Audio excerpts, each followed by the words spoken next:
ETF index mutual funds నేర్చుకుని stock మార్కెట్లో రాణించాలనుకుంటున్నారా? వెంటనే ఈ నెంబర్కి కాల్ చేయండి. నమస్తే, welcome back to Suman T. Present మనతో పాటు ఉన్నారు business analyst doctor Nandi Rameshwararao గారు. నమస్తే సార్. నమస్తే.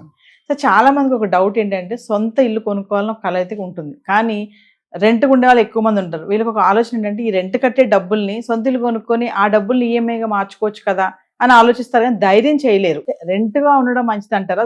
అదే డబ్బుల్ని మనం సొంత ఇల్లు కొనుక్కొని ఈఎంఐ కట్టుకోవడం అనేది, అలా మార్చుకోవడం కరెక్టా? అంటే అది రెండు కరెక్టే, రెండు రాంగే. అదేంటి సార్? అంతే. ఎందుకంటే ఎంత చెట్టు ఉంటే అంత గాలి వస్తుంది. జితనా ఆట ఉతనా రోటీ. సో ఒకప్పుడు ఇంప్రెషన్ ఏముందంటే మనం కుచ్చు పానేకి వెళ్ళి ఏమనేవాళ్ళు, కుచ్ కొనా హై. నేను మార్చేసాను, కుచ్చు పానేకి వెళ్ళి కుచ్చు కర్నా హై. First impression is best, first impression last impression, రెండోసారి పెళ్ళిట్లేదు. అట్లా మీ age of the person is important. ఎవరైతే ఈ ఆలోచన ఉందో 30 yearsకి 30 yearsకి ఒక సజెషన్ ఉంటుంది, 50 yearsకి ఒక సజెషన్ ఉంటుంది. So strategy will change. So మీరు బ్యాంకులో 60 ఉన్నారనుకోండి, 50 లోన్ రాదు పెద్దగా, బికాజ్ ఏజ్. యంగ్ స్టేజ్ ఉన్నారనుకోండి, కొనుక్కోలేదు. మేబీ నాకు తెలిసి సర్వీస్ కెరియర్ మొదలుపెట్టి ఒక 10 సంవత్సరాలు ఎంతో కొంత సేవ్ చేసుకుంటారు. సో మీరు ఒక ₹1 కోటి ప్రాపర్టీ కొనాలంటే మీరు మార్జిన్ మనీ అంటారు, మీరు మీ సొంతంగా పెట్టుకోవాల్సిన ₹1 కోటి బిలో అయితే 20%, ₹1 కోటి అబవ్ అయితే 25% మీరు పెట్టుకోవాలి. సో ఆ 20 lakhs అంటే సపోజ్ ₹1 కోటి కొనుక్కోవాలనుకుంటే 20 lakhs 25 lakhs మీ దగ్గర ఉంటుంది. నేను అంతకుముందు ఒక వీడియోలో చెప్పాను, మనిషి 40 సంవత్సరాలప్పుడు 40 lakhs బ్యాంకులో లేకపోతే నువ్వు కరెక్ట్ లేదు నీ కెరియర్. అనాలిసిస్ రఫ్గా అందరికని చెప్పండి. 40 సంవత్సరాలకి 40 lakhs ఉండాలి. లక్కీగా I was lucky enough. So నేను అన్నది ఏంటంటే దాన్ని బట్టి మీ స్ట్రాటజీ తీసుకోవాలి. ప్లస్ మీ ఇల్లు అంత అవసరం. మీ ఆఫీస్ ఎక్కడ? గవర్నమెంట్ ఆఫీసులో ట్రాన్స్ఫర్ ఉంటాయి, ప్రైవేట్ ఆఫీసులో ఇప్పుడు మీ ఛానల్ ఇక్కడ అక్కడ తిరగదు, రిక్వైర్మెంట్ మారుస్తుంది. ఇక్కడ ఉండేవారు అక్కడికి వెళ్ళారు, అక్కడ ఇక్కడ. సో ఆ స్టెబిలిటీ. పిల్లలు ఎక్కడ చదువుతున్నారు, భార్య ఏం చేస్తుంది, తల్లిదండ్రులు ఉన్నారా, అత్తమ్మ ఉన్నారు, ముసలి వాళ్ళు ఉన్నారు. దాన్ని బట్టి గేటెడ్ కమిటీలు కొనుక్కోవాలా, ఇండివిజువల్ హౌస్ కొనుక్కోవాలి ఒకటి.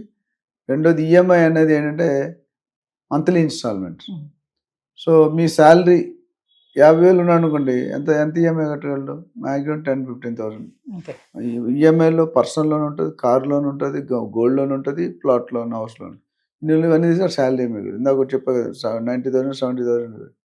So you have to take decision, you have to do a lot of exercise. ఇది చెప్పడానికి అడగడం సింపుల్ కానీ వెరీ టఫ్ టు డిసైడ్. అంటే మనం ఆలోచిస్తే ఒక్కోసారి అనిపిస్తుంది కదా సార్, ఇప్పుడు నెలకి 25,000 రెంట్ కడుతున్నాము, ఆ 25,000 ఎందుకు మనం ఈఎంఐగా మలుచుకోలేము, కట్టలేమా? సాధ్యం కాదంటారా? కట్టవచ్చు. ఇప్పుడు నేను అనేది అంటే చాలా మంది 2 bedroomలో ఉంటారు, మెజారిటీ మిడిల్ క్లాస్ ఫ్యామిలీస్.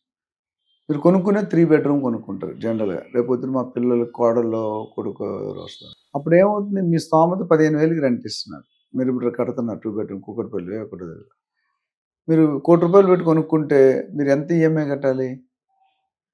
80,000 కట్టాలి. 80,000. మీరు ఇచ్చే రెంట్ ఎంత ఇక్కడ? 20,000, 15,000, మా అయితే 20. సో మీరు అక్కడ శాలరీ అంత లేదు. సపోజ్ 1 lakh శాలరీ ఉన్న 80,000 ఈఎంఐ కడితే మీరేం తింటారు? పిల్లల్ని ఏం చదివిస్తారు? అలాగే రిటైర్డ్లో కొన్ని రిజర్వ్స్ ఉన్నాయి, ఆల్రెడీ 50% సేవ్ ఉంది, ఎఫ్డీలు ఉన్నాయి, గోల్డ్ ఉంది, వాళ్ళు స్టార్ట్ చేయరు. సో స్టార్టింగ్ స్టేజ్లో కొద్దిగా రెంట్ ఉండడమే బెటర్ అనేది ఉద్దేశం. ఒక మిడిల్ ఏజ్ వచ్చాక కొనుక్కొని ఈఎంఐ వేసుకుంటే ఈక్వేట్ చేసుకోండి. ఎందుకంటే ₹1 కోటి పెడితే ఆ ఫ్లాట్ నువ్వు రెంట్కి ఇచ్చావు అనుకో, మీకు చిన్నదాంట్లో ఉండే 25,000 వస్తుంది. సో 10,000 డిఫరెన్స్ ఉంది. సో అదే అసలు ఫ్లాట్ కొనుక్కుంటే ప్లాట్లో పెట్టుకుంటే డిఫరెంట్ సినారియో. ఇక్కడ ఏంటంటే నేను చెప్పిన పాయింట్, వైఫ్ ఎక్కడ వర్క్ చేస్తున్నారు, పిల్లలు ఎక్కడ చదువుతున్నారు, మీ శాలరీ ఎంత, మీ ఏజ్ ఎంత, ఎన్ని రోజులు ఉంటారు అక్కడ, దాని మీద. ఇప్పుడు కొనేసుకున్నారు అనుకోండి, మీరు ఉప్పల్లో కొనుక్కున్నారు, మీ జాబ్ వేసి తెల్లాపూర్లు వేసాడు, యూ కాంట్ డూ. నాకు 12 నెలలు ఎందుకు చేద్దాం, 11 నెలలతో టెనెంట్ వెళ్ళాలంటే లాగిన్ పెడితే ఇవ్వలేడు. ఈ ఫ్యాక్టర్స్ చూసుకోవాలి, ఎంత స్టేబుల్ వస్తుంది. ప్రైవేట్ జాబా, గవర్నమెంట్ జాబా? ప్రైవేట్ జాబ్ అంటే యూ క్యాన్ బి ఎత్తేవచ్చు, నేను దించేవచ్చు, రెండు ఈక్వల్ పాసిబుల్. ఇది ఒక లైన్లో చెప్పడం కదా, మీ అనాలిసిస్ చేస్తాం. మా దగ్గరికి ఎవరైనా వస్తే ఎందుకు కొనాలి, ఇప్పుడు మొన్న ఒక కపుల్ వచ్చాను నా దగ్గర, ఇద్దరు government employees, 1 crore budget, 80 lakhs to 1 crore budget. ఇది ఉన్నారంటే 12,000 ఇస్తున్నారు. ఇది అడ్డి. ఇప్పుడు సొంత ఇల్లు లేదు అనే థాట్ మొదలైంది. అందరూ ఫ్రెండ్స్ అడుగుతున్నారు వైఫ్ని, ఇంతవరకు సొంత ఇల్లు లేదు, 15 సంవత్సరాలు సర్వీస్ చేస్తావు గవర్నమెంట్లో, ఏం మనిషి ఏం చేస్తుంటారు. అది సీరియస్. నా పేరుని ప్రాపర్టీ ఉండాలి. ఇక్కడ 12,000 15,000 కట్టే బదులు నువ్వు ₹1,00,00,000 పెట్టి కొనుక్కుంటే ఎంత వస్తుంది చెప్పారు, రిటర్న్ 2 to 3%. అది అవసరం లేదంటే పబ్లిక్ కోసం కొనుక్కుంటాం, నీ కోసం కొనుక్కుంటాం. We are happy with 2 bedroom which is very close to your office. కొనుక్కోవాలంటే ₹1,00,00,000, అసలు ₹1,00,00,000 కూడా జరగదు, మినిమం ₹1,00,00,000 అంటున్నాం.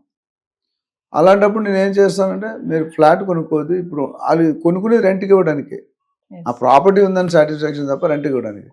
ఒకవేళ వీళ్ళు వెళ్ళిపోయారు అనుకోండి, అది డిఫరెంట్ స్టోరీ. నేనేం చెప్పానంటే అడ్వైజ్లో, ఇప్పుడు ఈ టైంలో మీరు మిడ్ ఏజ్లో ఉన్నారు, ఇంకా 15 years సర్వీస్ ఉంది, సమ్వేర్ దే ఆర్ 40-45. సో మీరున్న ఇంట్లో ఉండి వేరే దగ్గర ఇన్వెస్ట్ చేసుకుంటే అది సంవత్సరానికి 20% వస్తుంది. ఇది 2-3% వస్తుంది, సంవత్సరం 20%. బెటర్. సో దాని తర్వాత మీ అవసరమైనప్పుడు ఎప్పుడు షిఫ్ట్ అవుతుంది, 5 సంవత్సరాలు మా పిల్లలు పెద్ద అయ్యి షిఫ్ట్ చేస్తున్నాను, పిల్లలు స్కూల్ గోయింగ్ కిడ్స్, అక్కడ సినారియో మారిపోతుంది. సో రెంట్ ఇవ్వడం అనేది ఒక స్టేజ్లో కరెక్ట్, ఈఎంఐ పెట్టి కొనుక్కోవడం అనేది ఒక స్టేజ్లో కరెక్ట్. సపోజ్ రేపు ప్రాజెక్ట్ డిలే అయింది, ఈ రెంట్ కట్టాలి, ఈఎంఐ కట్టాలి 2 years. ఇప్పుడు ఇక్కడ రెంట్ అయితే కట్టాలి, అది రెడీ కాలే, 2 years అన్నాడు, 5 years దాకా ఇవ్వలే. So you to pay double. అక్కడ బ్యాంక్ ఆల్రెడీ ఈఎంఐ కడుతున్నాం, మళ్ళీ ఇక్కడ రెంట్ కట్టాలి, డబుల్ స్పిన్ అటాక్. ఇలాంటి సిచ్యువేషన్లో మీకు ఏది ఐడియల్, సిటీలో ఉండాలా, దూరంగా ఉండాలా? ఇప్పుడు ఇండస్ట్రీస్ అన్నీ కూడా మార్కెట్లో కొత్త కొనాలంటే 50 kilometers దూరం వెళ్ళాలి, 10 kilometers 5 kilometers ఇక్కడ కొనలేము. బంజారా, జూబ్లీ, హైటెక్ సిటీ మనం కొనే సందర్భం లేదు. ఆ స్ట్రాటజీ, అందుకని మీరు రియల్ ఎస్టేట్ అనలిస్ట్గా ఏం చేస్తుంటే, ఒక గంట స్పెండ్ చేసి మొత్తం డయాగ్నైజ్ చేస్తాం. ఒక డాక్టర్ దగ్గరికి వెళ్తే ఫస్ట్ నువ్వు వెళ్ళగానే మందులు ఇవ్వడు, ఏం చేస్తాడు, ఇంట్రోగేషన్ చేస్తాడు. నీకు ఎప్పటి నుండి వస్తుందమ్మా, ఎప్పటి నుండి జ్వరం ఉంది, ఎన్ని రోజులు పెట్టి జ్వరం ఉంది, ఫిట్స్ వచ్చిందా, ఏదో అడుగుతాడు. అడిగే మందులు ఇస్తాడా, ఇవ్వడు. ఏం చేస్తాడు, టెస్టులు వేస్తాడు. టెస్టులు పట్టుకుని కొంతమంది ఆల్ ఓన్ క్లినిక్లోనే చేయమంటారు. నిన్న విజయాలో చేయను, అది కాదు ఇక్కడ. కొంతమంది ఏదైనా పర్లేదు. మూడోది మందులు ఇచ్చి 2 రోజులు 3 రోజులు వాడి తగ్గపోతారా అంట. మరి ఎంత ఇంట్రోగేషన్ అక్కడ ఎంత ఉండాలి. సో అందుకే మేము ఒక బయర్ని సెల్ని కూర్చోబెట్టి డీటెయిల్గా అడుగుతాం, ఏంటి నీ పర్పస్ ఏంటి, డబ్బులు ఎలా వస్తుంది, నీ దగ్గర ఎంత ఉన్నాయి, లోన్ ఎంత ఉంది, ఆల్రెడీ అప్పులు ఎంత ఉన్నాయి, ఈ ఏరియా ఎందుకు ప్రిఫర్ చేస్తున్నాం, ఇంత పెద్ద బెడ్రూమ్, ఇంత పెద్ద ఇల్లు అవసరం. సో వీటికి వాళ్ళు చెప్పే ఆన్సర్ బట్టి మేము స్ట్రాటజీ మార్చి డిజైన్ చేయాలి, టైలర్ మేడ్.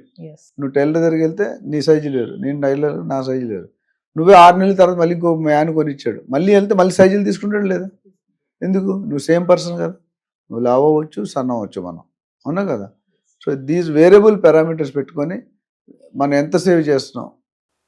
రేపొద్దు పిల్లలు 10th ఉంటుంది, ఇంజనీరింగ్ వెళ్ళిన రేట్లు ఫీజు కట్టుకోవాలా లేదా అంటే ఇవన్నీ family, person to person, individual to individual, family to family మారిపోతాయి. సో ఎవరైనా మీరు నా దగ్గరకు వచ్చినా పర్లేదు, లేదా చాలామంది మార్కెట్లో కొద్దిగా ఎక్స్పీరియన్స్ 1-2 yearsలో కాకుండా 20-30 years ఉన్న అయితే వాళ్ళు ఎన్నో కేసులు చూస్తుంది. ఇప్పుడు నువ్వు ఎక్స్పీరియన్స్ డాక్టర్కి ఎందుకు వెళ్తాం, కొన్ని వేల కేసులు. నాకు డాక్టర్ ఉన్నాడు, కార్డియాలజీలో 3,000 ఆపరేషన్ చేశాడు, will be around 40 years. So 3,000లో ఎవడు చచ్చిపోలేదు అంటే స్టాక్ రికార్డ్ హస్తవాస అంటారు.